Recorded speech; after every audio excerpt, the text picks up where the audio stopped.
Hi అండి. Hi. ఇప్పుడు గుండుకారం trailer చూసారా? చూసాం. ఎలా ఉందండి? మంచిగా అనిపించింది చాలా. ఇప్పుడు సినిమా మొత్తం పొలిటికల్ డ్రామాలో మదర్ సెంటిమెంట్తో అంటున్నారు కదా, మీకు ఎలా అనిపించింది? మదర్ సెంటిమెంట్ కాబట్టి యాక్చువల్గా ఎవరు తీసినా హిట్ అయిపోద్ది. కానీ అందులో మహేష్ బాబు ఉన్నాడు కాబట్టి వేరే లెవెల్ ఉంటుంది. అండ్ మోస్ట్లీ త్రివిక్రమ్ గారు ఎప్పుడు సెంటిమెంట్స్తోనే డైలాగ్స్ వేసేస్తూ ఉంటారు. ఆయన డైలాగ్స్ కూడా ఒక ఫ్యాన్ ఫాలోయింగ్ ఉంది.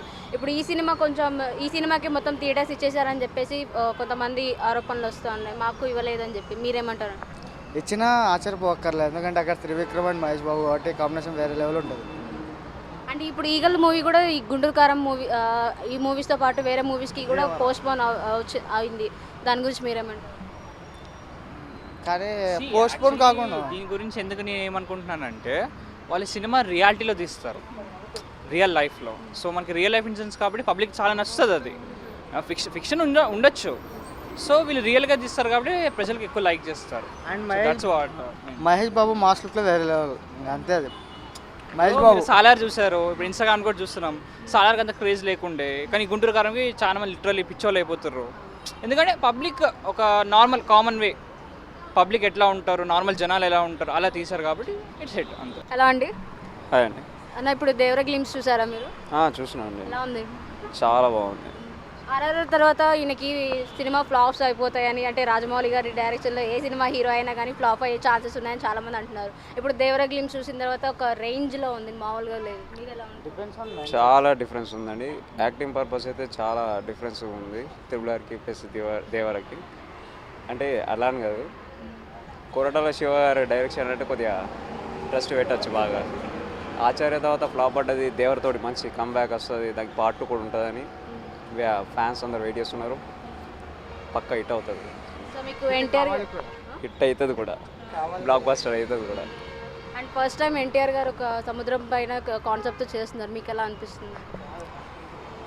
ఒక పైరట్స్ ఆఫ్ కరేబియన్ లైక్ అలా ఒక ఎలివేషన్ చాలా బాగుంది ఆయనకి. నమస్కారం అండి. నమస్తే అండి. సార్, ఇప్పుడు సంక్రాంతికి బరిలో 4 సినిమాలు వస్తున్నాయి కదా, అందులో మీరు ఏ సినిమా చూద్దామని మొదలుగా? పెద్ద హీరోల సినిమాలు ఉన్నాయి, కానీ హనుమాన్ సినిమా చాలా మంచిగా కంటెంట్ ఉంది అని అనిపిస్తుంది. ఎందుకంటే నార్మల్ లాగానే అనిపిస్తున్నాయి, ఏది గుంటూరు కారమైనా లేకపోతే అంటే సైందో కొంచెం బాగానే ఉన్నట్టు అనిపిస్తుంది. ఇంకా మిగతా సినిమాలు కూడా ఉన్నాయి, కానీ కొత్తగా కొంచెం చిన్న హీరో అయినా కూడా కొంచెం సబ్జెక్టు కంటెంట్ అన్ని విషయాల పరంగా మంచి సబ్జెక్ట్తో హనుమాన్ సినిమా వస్తున్నట్టు అనిపిస్తుంది. ఆ సినిమా గురించి ఈగర్గా వెయిట్ చేస్తున్నాం మేమైతే. ఇప్పుడు ఇట్లాంటి చిన్న సినిమాలను కూడా ఎంకరేజ్ చేసి వాళ్ళని కూడా పైకి తీసుకురావాలి. ఎందుకంటే ఇప్పుడు మెగాస్టార్ చిరంజీవి గారు ఉన్నారు, వారు చిన్నప్పటి నుంచి ఎదిగి మంచి హీరో పొజిషన్కి వచ్చారు. ఇలాంటి పిల్లలు, ఇలాంటి ఉన్న కొత్త అబ్బాయిలను కూడా ఎంకరేజ్ చేస్తే వాళ్ళు కూడా అంత స్థాయికి రావాలని కోరుకుంటారు. ఎవరైనా ఒక సబ్జెక్ట్ అంటే ఒక ఫీల్డ్లో ఎంటర్ అయినప్పుడు దాంట్లో కసిగా అంటే అన్ని విషయాలలో ముందు పోవాలని కోరుకుంటారు ఎవరైనా. ఆ పరంగా ఆ అబ్బాయి ముందుకెళ్ళినప్పుడు ఇట్లాంటి పెద్ద పెద్ద నిర్మాతలు సహకరించి ముందు తీసుకుపోవాలి. ఇప్పుడు పెద్ద సినిమాలకు థియేటర్లు ఎక్కువ వేయడం, చిన్న సినిమాలు తక్కువ వేయడం లాంటిది చేసినప్పుడు ఆ అబ్బాయి ఒక 100 కోట్లు 200 కోట్లు ఖర్చు పెట్టి చేసి ఉంటాడు సపోజ్. అలాంటి ఆ అబ్బాయి నష్టపోతుంది కదా. ఇప్పుడు మంచి సినిమాకు, మంచి సబ్జెక్ట్ ఉన్న సినిమాకు థియేటర్లు ఇస్తే అట్లాంటి అబ్బాయిలు ఇంకా ముందు మంచిగా ఎదిగే అవకాశం ఉంటుంది. ఎందుకంటే పెద్దవాళ్ళకనే ఎప్పటికి ఉండాలా, చిన్నపిల్లలను ఎదగనియరా. అలాంటి అవకాశాలు చిన్నపిల్లలు కూడా, అంటే ఆయన చిన్నపిల్లగాడు పెద్దగా అనడం నా ఉద్దేశం కాదు, కానీ ఆయన మంచి టాలెంట్ ఉన్న అబ్బాయి కూడా. జామిరెడ్డి సినిమా చూసిన, అది సూపర్ మంచి కంటెంట్ ఉన్న సినిమా, అది చాలా బాగుంది. అద్భుతం మూవీ కూడా చాలా మంచిగా ఉంటుంది. ఆ సినిమా కూడా నేను చూసిన, అది కూడా చాలా. ఆ అబ్బాయి విషయంలో ఇట్లాంటి చిన్న సినిమాలు మంచి పెద్ద కంటెంట్ తోటి రిలీజ్ అయినప్పుడు వాటికి అవకాశం ఇచ్చి వాటిని ప్రోత్సహిస్తేనే అన్ని విధాలుగా బాగుంటుంది, అన్ని విధాలు కూడా ముందుకు పోతుంది.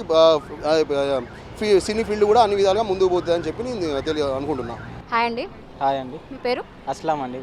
ఇప్పుడు సంక్రాంతికి 4 మూవీస్ రిలీజ్ అవుతున్నాయి కదా, అందులో మీరు ఏ సినిమా హిట్ అవుతుందని మీరు అనుకుంటున్నారు? మేము గుంటూరు కారం అనుకుంటున్నాం, అదైతే బాగా ఇష్టం అండి మాకు సినిమా కూడా. అవి మహేష్ బాబు అంటే ఇక తట్టుకోలేమండి ఫ్యాన్స్ అయితే. అదైతే బద్దలైపోద్ది మొత్తం. హిట్ సినిమా అండి. మిగతా 3 సినిమాల పరిస్థితి ఏంటండి మరి? అది అంటే మనకు అంతగా తెలియదండి, అది ట్రైలర్ అయితే చూడలేదు. కానీ మహేష్ బాబు సినిమా అయితే పర్లేదండి, హిట్ అవుతుంది, కంపల్సరీ అవుతుంది, అది మాత్రం చెప్పగలను. అండ్ ఫ్యాన్స్ అంటున్నారు మహేష్ బాబు గారు 90s 2000 లుక్స్ ఎలా పాత బాబు ఎలా వచ్చారో ఈ సినిమాలో కూడా అలాగే ఉన్నారని చాలామంది హ్యాపీగా ఫీల్ అవుతున్నారు. మరి మీరేంటండి? మేము కూడా హ్యాపీగా ఫీల్ అవుతున్నాం అండి చాలా. అందులో శ్రీలీల కూడా ఉన్నారు కదండి, డ్యాన్స్ కూడా అవి చాలా బాగుంది అందులో. అండ్ సాంగ్స్ కూడా బాగున్నాయండి. అది మాత్రం ఒక డబ్బింగ్ ఉంది కదండి కుర్చీది, అది ఫుల్ హిట్ అవుతుందండి అది కూడా. అది చాలా నచ్చింది ఆ సాంగ్. ఆ కుర్చీది మీద చాలా మంది కాంట్రవర్సీ చేస్తున్నారు బాబు గారికి. ఎప్పుడు ఇలా మంచి మంచి సాంగ్స్ ఒక లైఫ్ అడ్వైస్ ఇచ్చిన అతను ఇప్పుడు ఇలాంటి సాంగ్ చేయడం చాలా బాగాలేదని చెప్పేసి కొంతమంది ఫీల్ అవుతున్నారు. దాని గురించి మీ లేదండి opinion? పర్లేదు, అదైతే పర్లేదు, బాగానే ఉంది. ఏంటంటే తనకు నచ్చి అది కూడా డబ్బింగ్ తీసిండు కదా దానిలో, పర్లేదు. అది కూడా ఒక ఇప్పుడు హిట్ అయింది కదా సోషల్ మీడియా, అదే వైరల్ అవుతుంది మ్యాక్సిమం అయితే కారం. ఓకే అండి, థ్యాంక్ యూ. ఎలా అండి సార్, ఇప్పుడు 4 సినిమాలు సంక్రాంతికి రిలీజ్ అవుతున్నాయి కదా, అందులో ఏ సినిమా బాగుంటుందని మీరు అనుకుంటున్నారు? మహేష్ బాబు గుంటూరు కారం బాగుంటుంది అంటగా. ఎందుకండి? ఏ సినిమా హీరో బాగుంటాడు, మంచిగా హాలీవుడ్ హీరో లాగా ఉంటాడని ఏదో మేము చూస్తూ ఉంటాము, అందుకని నేను చెప్పాను నా ఉద్దేశం. మొన్న ఈ మధ్య కుర్చీ సాంగ్ అని ఒకటి వచ్చింది, దాని మీద చాలా మంది కాంట్రవర్సీలు వేస్తూ ఉన్నారు. ఇప్పుడు ఈ బాబు గారు ఎప్పుడు ఇలా మోటివేట్ చేసే సినిమాల్లో అయితే ఇప్పుడు కుర్చీ సాంగ్ పెట్టడం ఏంటని చాలా వరకు అంటే ఫ్యాన్స్ ఫీల్ అవుతున్నారు. మీరేమంటారు? అలా ఫీల్ కావడానికి ఏమున్నది, అదేదో బాగుంది కాబట్టి తీసుకుంటున్నారు. ఆ కుర్చీ పడత పెట్టి కొడతా అనే మాట ఆ ముసలాయన దగ్గర నుంచి, అదేదో అందరికీ నచ్చింది ఆ మాట, అందుకని తీసుకున్నారు. దాంట్లో తప్పేమున్నది? ఇప్పుడు ఈ సంక్రాంతికి ఇంకా 3 సినిమాలు ఉన్నాయి కదా, వాటి పరిస్థితి ఏమంటారు? వాటి పరిస్థితి అంటే ఇక నేనైతే మహేష్ బాబు సినిమా చూద్దామని నేను అనుకుంటాను, అదే బాగుంటుంది అనుకుంటాను. ఇప్పుడు గుంటూరు కారంతో పాటు హనుమాన్ సినిమా కూడా ఒక పోటీగా వస్తుంది అదే రోజు. దాని మీద చాలా మంది ఫ్యాన్స్ హనుమాన్ భక్తులు మేము అది చూస్తామని చెప్పేసి అంటున్నారు. అండ్ ఈ సినిమాకి థియేటర్స్ కూడా తక్కువ ఇస్తున్నారని చాలా మంది ఫీల్ అవుతున్నారు. దాని మీద మీ ఒపీనియన్ ఏంటంటే? ఇక పెద్ద సినిమాలు వచ్చినప్పుడు వాళ్ళ కలెక్షన్ల రూపంగా చూసుకుంటూ ఉంటారు కదమ్మా, ఇక ఎవరైనా బిజినెస్ చూసుకుంటారు.